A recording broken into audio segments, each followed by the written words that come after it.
네, 오늘 우리에게 주신 말씀 고린도전서 13장 1절부터 13절 말씀입니다. 고린도전서 13장 1절에서 13절 말씀 한 절씩 번갈아 가면서 읽고 마지막 절은 같이 읽습니다. 내가 사람의 방언과 천사의 말을 할지라도 사랑이 없으면 소리나는 구리와 울리는 꽹과리가 되고, 내가 예언하는 능력이 있어 모든 비밀과 모든 지식을 알고 또 산을 옮길 만한 모든 믿음이 있을지라도 사랑이 없으면 내가 아무것도 아니요. 내가 내게 있는 모든 것으로 구제하고 또 내 몸을 불사르게 내줄지라도 사랑이 없으면 내게 아무 유익이 없느니라. 사랑은 오래 참고 사랑은 온유하며 시기하지 아니하며 사랑은 자랑하지 아니하며 교만하지 아니하며 무례히 행하지 아니하며 자기의 유익을 구하지 아니하며 성내지 아니하며 악한 것을 생각하지 아니하며 불의를 기뻐하지 아니하며 진리와 함께 기뻐하고 모든 것을 참으며 모든 것을 믿으며 모든 것을 바라며 모든 것을 견디느니라. 사랑은 언제까지나 떨어지지 아니하되 예언도 패하고 방언도 그치고 지식도 패하리라. 우리는 부분적으로 알고 부분적으로 예언하니 온전한 것이 올 때에는 부분적으로 하던 것이 패하리라. 내가 어렸을 때에는 말하는 것이 어린아이와 같고 깨닫는 것이 어린아이와 같고 생각하는 것이 어린아이와 같다가 장성한 사람이 되어서는 어린아이의 일을 버렸노라. 우리가 지금은 거울로 보는 것 같이 희미하나 그때는 얼굴과 얼굴을 대하여 볼 것이요. 지금은 내가 부분적으로 아나 그때는 주께서 나를 아신 것 같이 내가 온전히 같이 읽습니다. 그런즉 믿음, 소망, 사랑 이 세 가지는 항상 있을 것인데 그 중에 제일은 사랑이라. 아멘.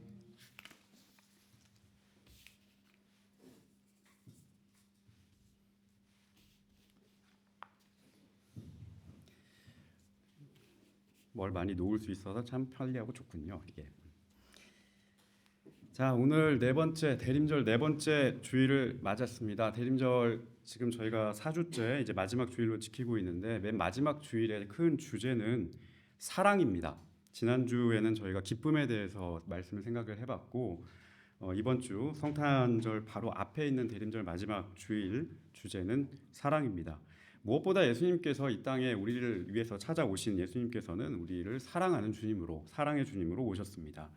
피조물인 우리의 구원을 위해서 많은 길을 선택할 수 있었지만 주님께서는 다른 길 대신에 우리 아까 배집사님 기도 내용에도 나왔지만 자신의 몸을 희생하신 그 길을 통해 우리를 구원하시기로 결정하시고 그렇게 내려오셨습니다. 이것을 우리는 사랑의 주님이라고 말씀합니다.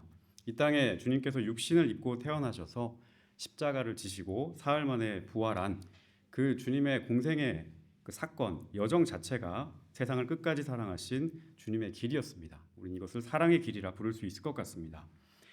예수님께서 이 땅 가운데 우리를 사랑하셔서 오셨던 그 여정을 잘 표현한 성경 구절이 있습니다. 빌립보서 2장 6절에서 11절 말씀인데요. 빌립보서 2장 6절에서 11절은 초대교회 그리스도인들이 예배를 드릴 때 매 예배 때마다 고백하고 찬송했던 일종의 찬송가 가사입니다. 예수님과 동시대를 살았던 사람들도 있었고 그 중에는 우리 예수님의 기적을 직접 맛봤던 사람들도 있었고 예수님의 말씀을 직접 들었던 그런 사람들도 있었을 겁니다. 이런 사람들이 증언했던 예수님은 과연 어떤 예수님이셨는가? 그 말씀이 빌립보서 2장 6절에서 11절 말씀에 잘 기록되어 있습니다. 제가 짧게 그 구절을 여러분께 읽어드리겠습니다. 그는 근본 하나님의 본체시나 하나님과 동등됨을 취할 것으로 여기지 아니하시고 오히려 자기를 비워 종의 형체를 가지사 사람들과 같이 되셨고 사람의 모양으로 나타나서 자기를 낮추시고 죽기까지 복종하셨으니 곧 십자가에 죽으심이라. 이게 빌립보서 2장 6절에서 11절 사이에 나와 있는 말씀입니다.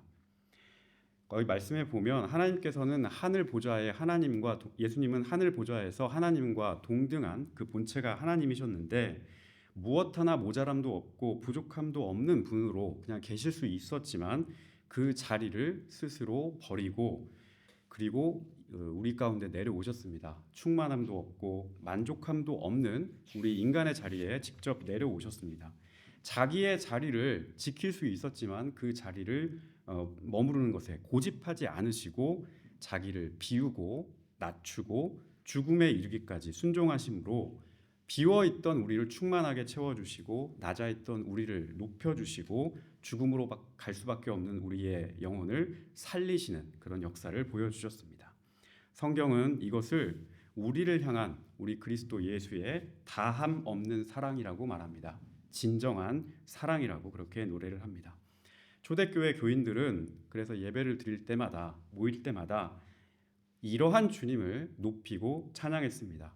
다른 주님을 찬양하고 다른 주님을 갈망하고 기도했던 것이 아니라 우리를 위해서 이 자리에 내려오셔서 우리와 함께 하시는 사랑의 주님, 자기를 비우신 주님, 겸손하신 주님, 그 사랑의 희생으로 우리를 구원하신 그 주님을 예배하고 노래했던 겁니다.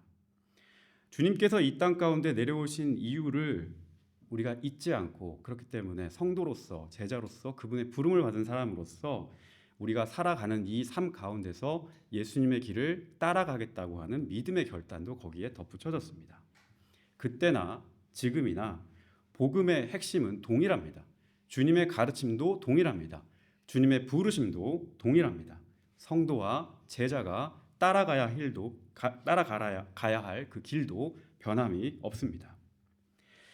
우리는 크게 사랑에 대해서 이야기할 때 사랑을 세 가지 정도로 구분을 합니다. 친구와 친구 사이에 우정을 나누는 그런 것도 사랑이고요. 또 연인 사이에 발생하는 것도 그런 육체적인 사랑도 있고, 마지막으로 하나님과 우리 사이에 맺어지는 관계도 사랑의 관계입니다. 이때의 관계는 앞에 얘기했던 친구 사이에 맺는 어떤 그 우정이라든지 연인 사이의 그런 사랑이라든지 이것과는 좀 다르게 굉장히 헌신적이고 그리고 책임을 다하는 그런 형태의 사랑입니다. 성경에서 사랑에 관해서 말을 할 때 특별히 하나님과 우리의 관계 또 예수님과 우리 관계 이런 그 관계에서 사랑을 얘기할 때는 섬김과 헌신과 그리고 책임으로서의 사랑을 말씀합니다.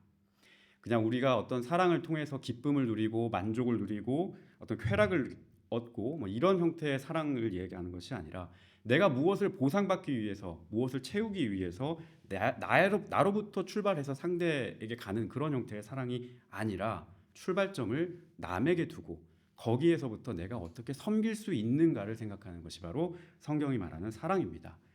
초점이 내가 아니라 남에게 있습니다. 그 사랑의 모습을 친히 보여주신 분이 바로 예수님이시죠. 예수님께서는 우리 가운데 오셔서 친히 자기의 몸을 낮추시고 헌신하심으로 우리에게 사랑이 무엇인지를 정확하게 보여주셨습니다.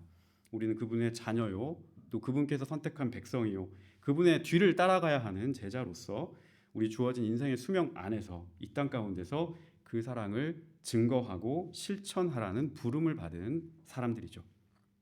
특별히 우리 아기 예수님 탄생을 우리가 기다리는 대림절 기간을 지내고 있는데 이 대림절 기간의 마지막 주일에 우리 예수님께서 우리에게 보이신 이 사랑의 모습이 무엇인지 다시 한번 점검하고 나 또한 우리 주님의 사랑의 길을 잘 따라갈 수 있는 사람이 되기를 다시 한번 결단하는 시간이 될 수 있기를 바랍니다. 오늘 본문으로 우리가 선택한 고린도전서 13장은 사실 사랑에 관한 한 굉장히 정교하고 본격적으로 뭔가 정리를 했던 그런 말씀입니다. 예수 믿는 사람에게 누군가 와가지고 사랑이 무엇이냐, 너희들 예수 믿는 사람들이 무엇을 사랑이라고 얘기하느냐라고 그렇게 묻는다면 사랑은 바로 이것이다 라고 몇 가지 정리해 줄 수 있는 말씀이 오늘 본문 말씀입니다. 고린도전서 13장의 앞뒤의 배경이 좀 있습니다. 고린도전서 13장이 왜 사랑에 대해서 이야기를 하는가, 그 이유는 그 앞에 나와 있는 12장, 그 11장의 여러 가지 사건 때문에 그렇게 사랑을 이야기할 수밖에 없었습니다. 고린도 교회가 그 교회 안에 있는 많은 성도들이 은사가 참 많았던 그런 교회였습니다. 성령의 은사로 충만했던 성도들이 여럿이 있었습니다.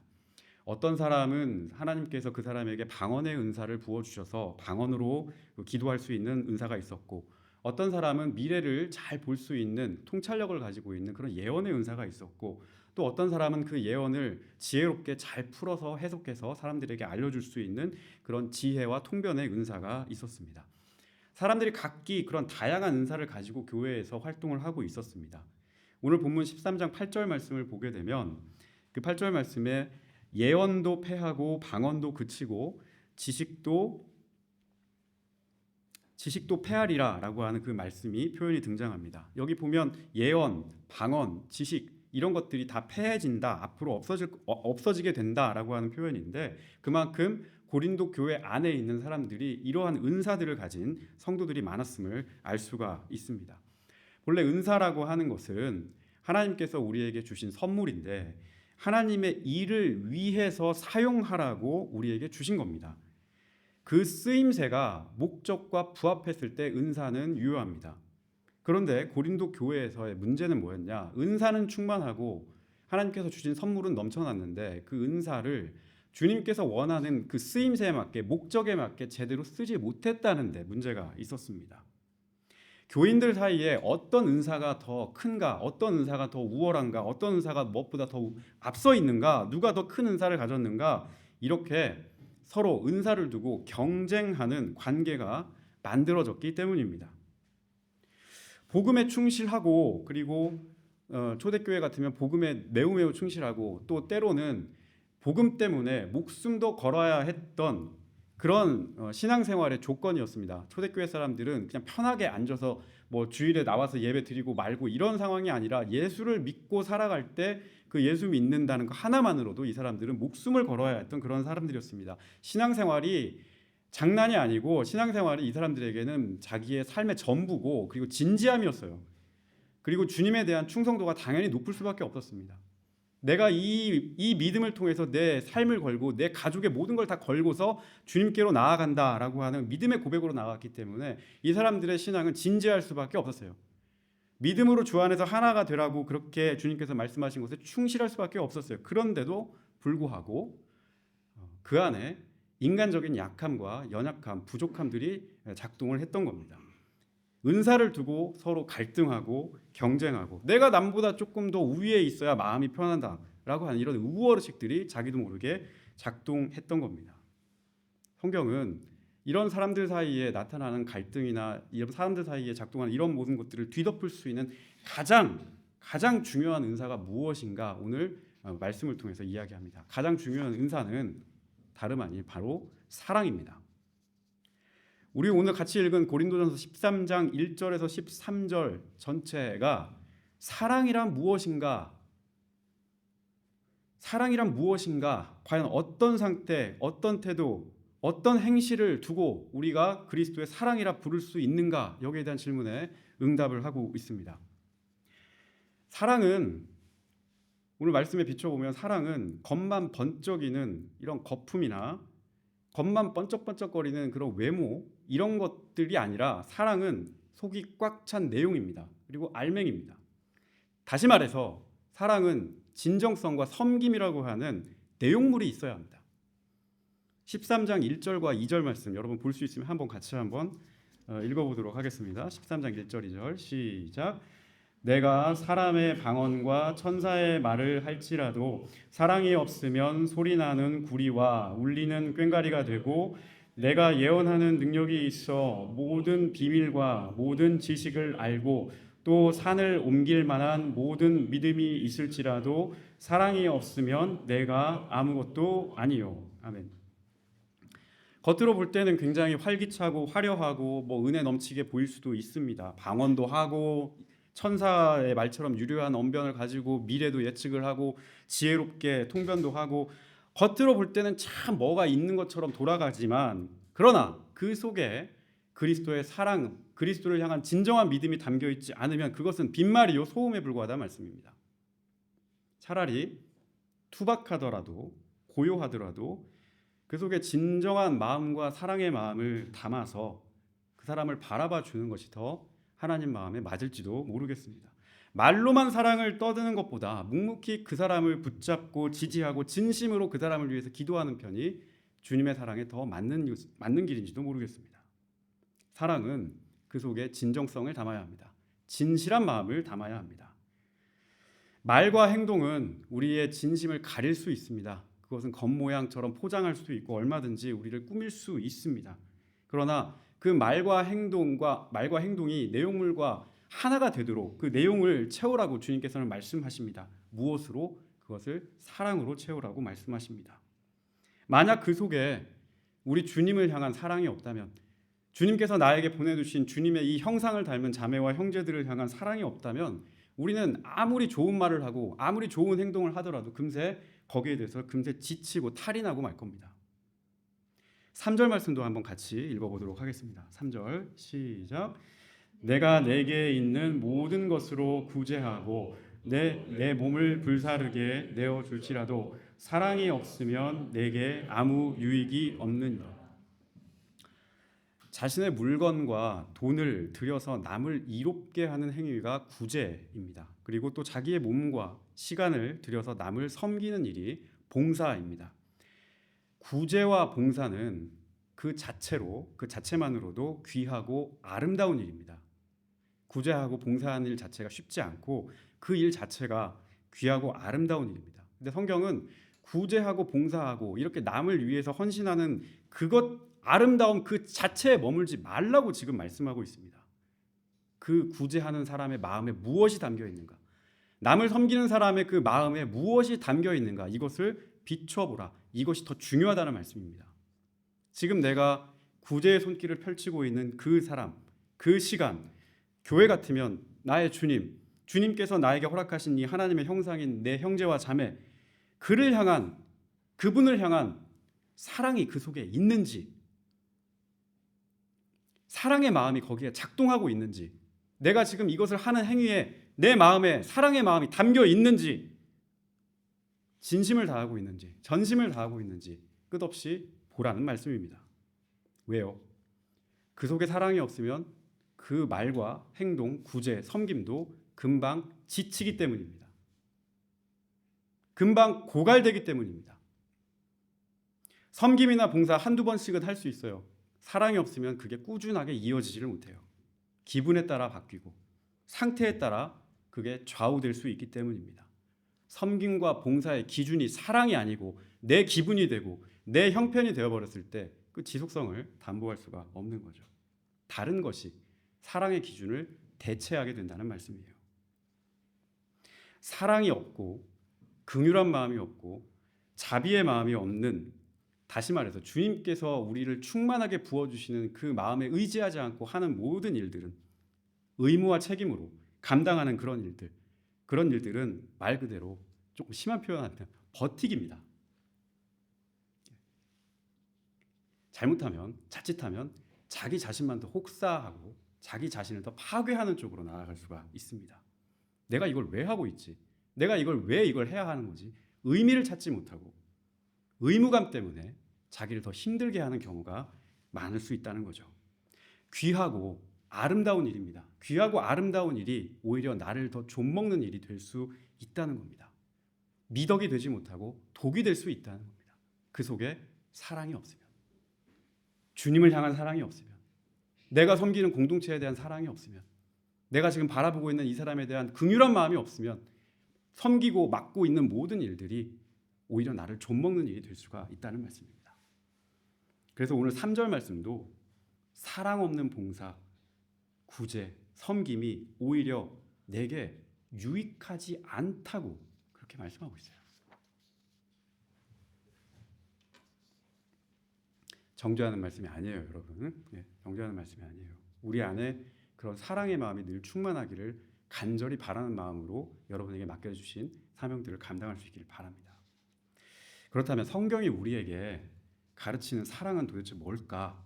우리의 말과 우리의 행위와 우리가 하는 구제와 봉사, 이 모든 일을 의미 있고 하나님 앞에서 유의미하게 만들어주는 이 사랑이라고 하는 건 도대체 뭘까? 그것이 4절에서 7절 사이에 나와 있어요. 4절에서 7절 말씀, 우리 유명한 말씀이긴 하지만 잘 아는 말씀이기 때문에 한번 크게 한번 읽어보도록 할게요. 4절에서 7절입니다. 시작. 사랑은 오래 참고 사랑은 온유하며 시기하지 아니하며 사랑은 자랑하지 아니하며 교만하지 아니하며 무례히 행하지 아니하며 자기의 유익을 구하지 아니하며 성내지 아니하며 악한 것을 생각하지 아니하며 불의를 기뻐하지 아니하며 진리와 함께 기뻐하고 모든 것을 참으며 모든 것을 믿으며 모든 것을 바라며 모든 것을 견디느니라. 아멘. 많이 들어온 말씀이시죠. 잘 알고 계시는 말씀이기 때문에 내용을 일일이 제가 풀어서 말씀드리지는 않겠습니다. 다만 좀 이 4절에서 7절 말씀을 좀 분류를 해보자면 크게 무엇을 하라라고 하는 말씀이 있고 하지 말라라고 하는 말씀이 있습니다. 근데 하라라고 하는 말씀보다 하지 말라는 말씀 잘 보면 하라라는 말씀 오래 참으라, 온유하라, 그리고 진리와 함께 기뻐하라, 모든 것을 참고 믿고 바라고 견디라. 이게 그렇게 하라는 말씀이고요. 하지 말라 이쪽에는 시기하지 말라, 자랑하지 말라, 교만하지 말라, 무례히 행치 말라, 자기 유익을 구하지 말라, 성내지 말라, 악한 것을 생각하지 말라, 불의를 기뻐하지 말라 이렇게 되어 있습니다.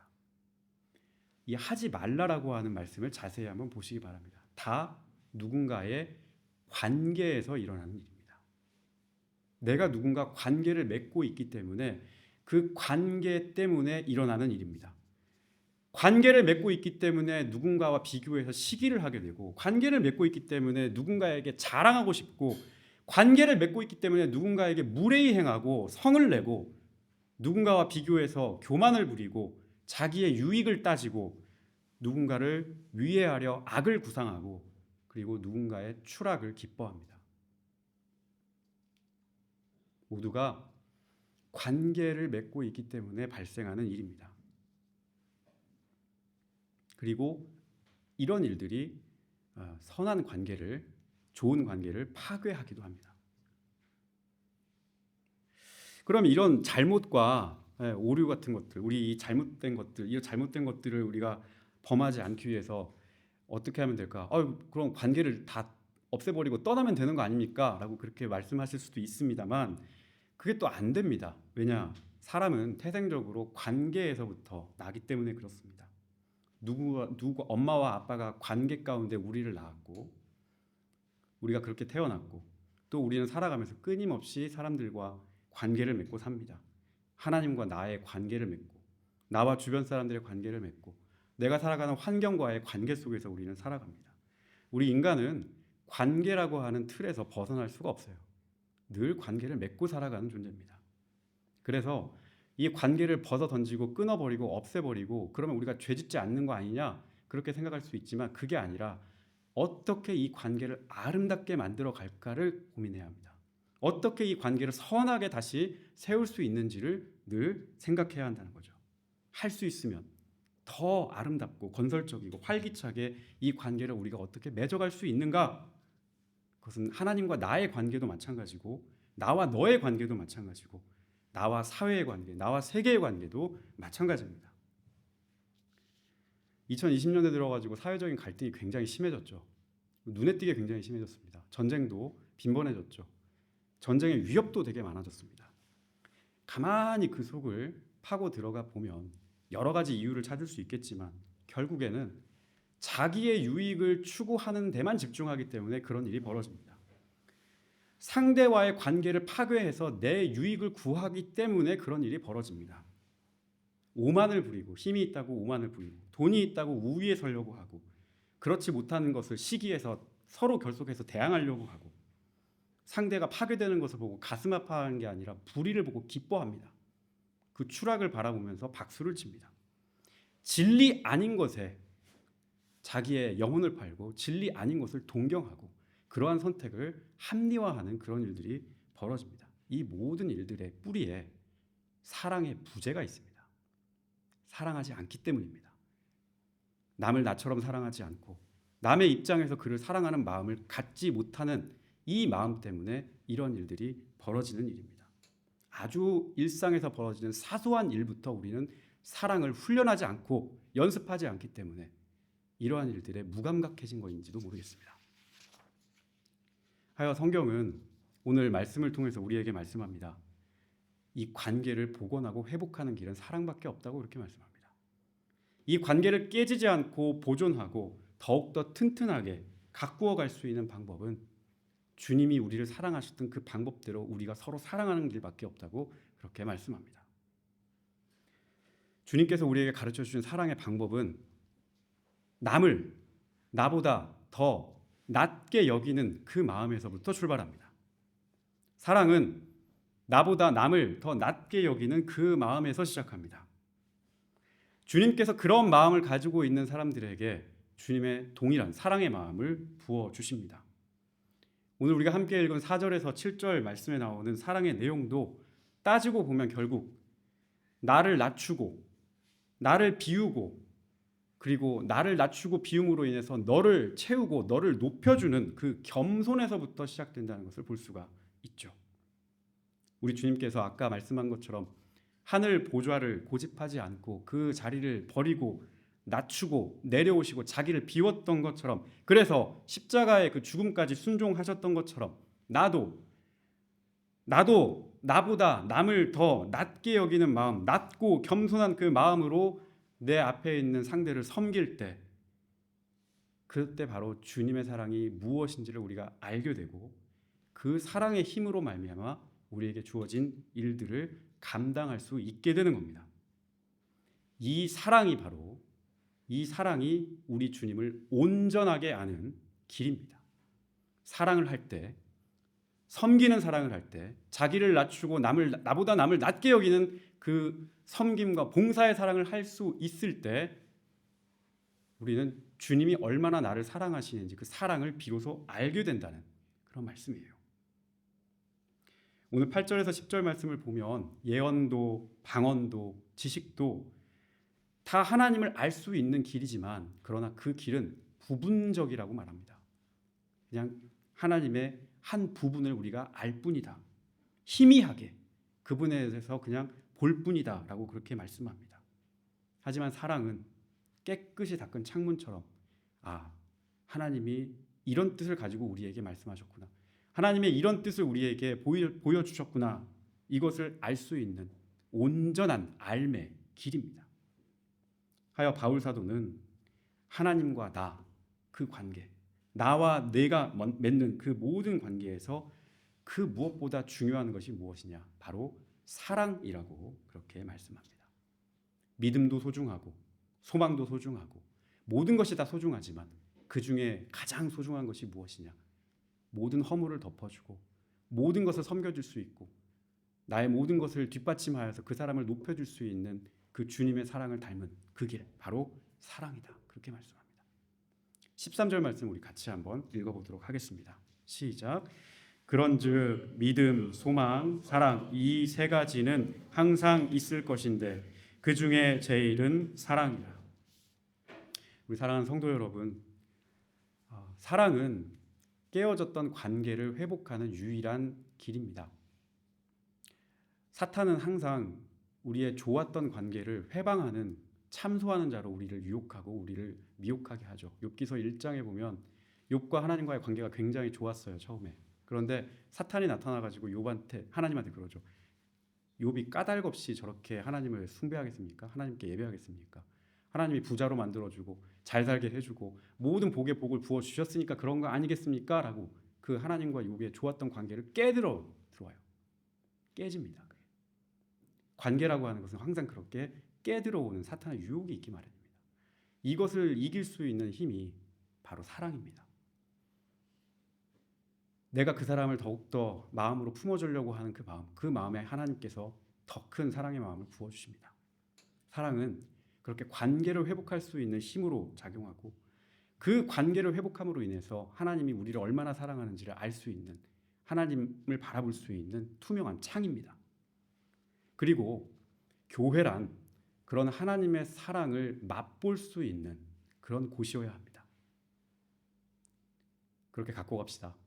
그런 교회로 갖고 갑시다. 하나님 사랑이 넘칠 수 있는 그런 교회로 갖고 갑시다.